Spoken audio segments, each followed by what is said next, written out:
आज मनोज यादव ने क्षेत्र की बात उठाई तो मनोज यादव पे के यहीं के लोग अपराधियों के जैसे। छतरपुर जिले की बड़ा मलहरा विधानसभा सीट से युवा नेता मनोज यादव मैदान में उतरेंगे। सोमवार को मनोज यादव के नेतृत्व में सैकड़ों लोगों के साथ बड़ा मलहरा नगर में किसान संवाद पदयात्रा निकाली गई है। मनोज यादव ने नगर की बस स्टैंड पर लोगों को संबोधित किया, जिसके दौरान उन्होंने नाम लिए बगैर किसको बताया बाहरी और बिकाऊ। आप भी सुने मनोज यादव ने क्या कहा।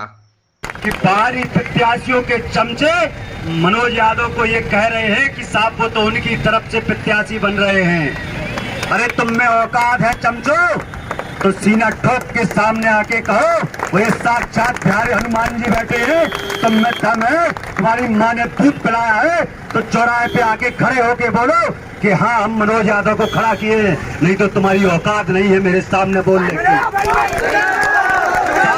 तुम खुद बिकाऊ हो, तुम खुद बिकाऊ हो और दूसरों को बिकने की बात करते हो। अगर तुम में दम है तुम अपने बच्चों को लेके आ जाओ। चमचे हो चमचे रहोगे और चमचे की औकात की तरह मेरे से बात करना, नहीं तो दिन दहाड़े गाड़ दूंगा, ये मेरा खुला चैलेंज है। युवा नेता मनोज यादव वैसे तो कई बार अपनी विधानसभा क्षेत्र में गांव-गांव किसान संवाद पदयात्रा निकाल चुके हैं। यात्रा के दौरान उन्होंने किसानों की समस्याओं को सुना है और उन्होंने कहा कि हाल ही में विधानसभा चुनाव है। आज जो भाजपा और कांग्रेस द्वारा निर्णय दिया गया है वह निर्णय हमारे विरोध दिया गया है, हमारे क्षेत्र के विरोध में दिया गया है। अगर क्षेत्र को निर्णय नहीं दिया गया तो क्षेत्र स्वयं निर्णय लेगा। अगर भाजपा के साथ संग न होता तो भाजपा वाले अपनी जमानत नहीं बचा सकते थे। अब मनोज यादव स्थानीय प्रत्याशी के तौर पर विधानसभा का चुनाव लड़ेंगे, क्योंकि भाजपा और कांग्रेस दोनों पार्टियों ने हमारी विधानसभा के लिए बाहरी प्रत्याशी दिया है, इसलिए विधानसभा का चुनाव लड़ूंगा।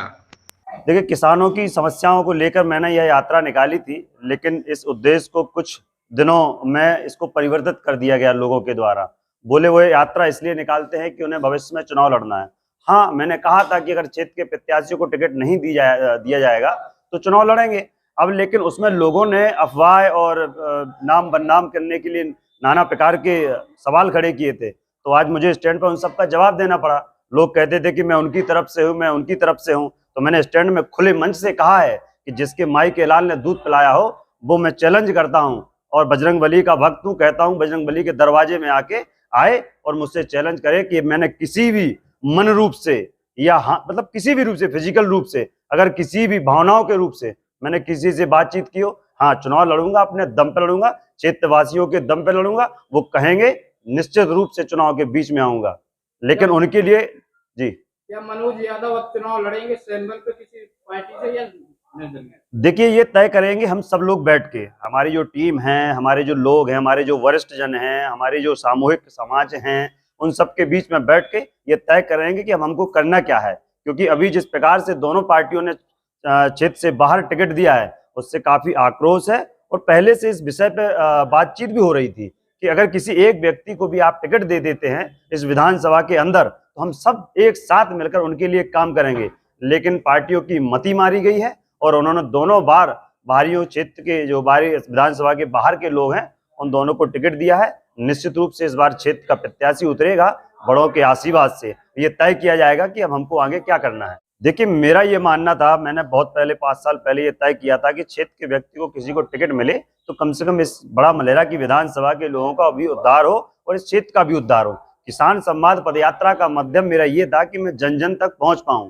इससे पहले मैंने कई बार भी कहा कि हमारे जो नेता रहे हैं वो बड़ा मलहरा तक केंद्रित हुआ करते थे, वो ना बक्सवा जाते थे ना घुआरा जाते थे। लेकिन मैंने 5 साल के अंदर पदयात्रा करके गांव-गांव जाकर मैंने ये जाना कि मेरे विधानसभा के किसानों की स्थिति क्या है, मेरे विधानसभा में कहां-कहां क्या समस्या है। इन सबका आकलन मैं तो ये चैलेंज से कहता हूं कि विधानसभा में जितने प्रत्याशी आप एक तरफ उन सबको खड़ा कर दीजिए, एक तरफ मैं खड़ा हूं, मैं बताता हूं कि विधानसभा के अंदर क्या समस्या है और वो सारे के सारे नहीं बता पाएंगे। ये 5 साल के अंदर मैंने पाया है कि ये समस्याएं जो हमारी विधानसभा के अंदर केवल और केवल क्षेत्र का व्यक्ति पूर्ण कर सकता है। बाहरी केवल यहाँ से लूट के खुद को बड़ा करेंगे। जो व्यक्ति कभी 5 लाख का हुआ करता था आज 100 करोड़ के हो गए। जो व्यक्ति कभी यहाँ 50,000 के हुए करते थे वो 2-2, 5-5, 10-10 करोड़ के हो गए। उनने केवल धन के अलावा कुछ नहीं कमाया है। मनोज यादव ने क्या भाजपा से बगावत कर ली है? मैंने भाजपा और कांग्रेस की मेरा विषय नहीं है, क्योंकि मैं आज 3 साल पहले मैं तो ये स्पष्ट रूप से कह चुका था कि मैं उन पार्टियों के साथ नहीं हूं जो इस क्षेत्र के लिए नहीं है।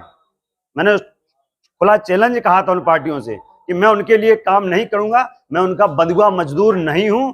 हाँ, स्वयं सेवक हूं। स्वयं सेवक के तौर पर ये संघ ने कहा है कि संघ कुछ करेगा नहीं, स्वयं सेवक कुछ छोड़ेगा नहीं। मुझे जो भी समझ में आएगा मैं वो करूंगा। इस क्षेत्र के उद्धार के लिए अगर मुझे समर्पण करना पड़ा, इस विधानसभा में चुनाव भी लड़ना पड़ा, तो डंके की चोट पे लड़ूंगा। मुझे कोई रोक नहीं सकता।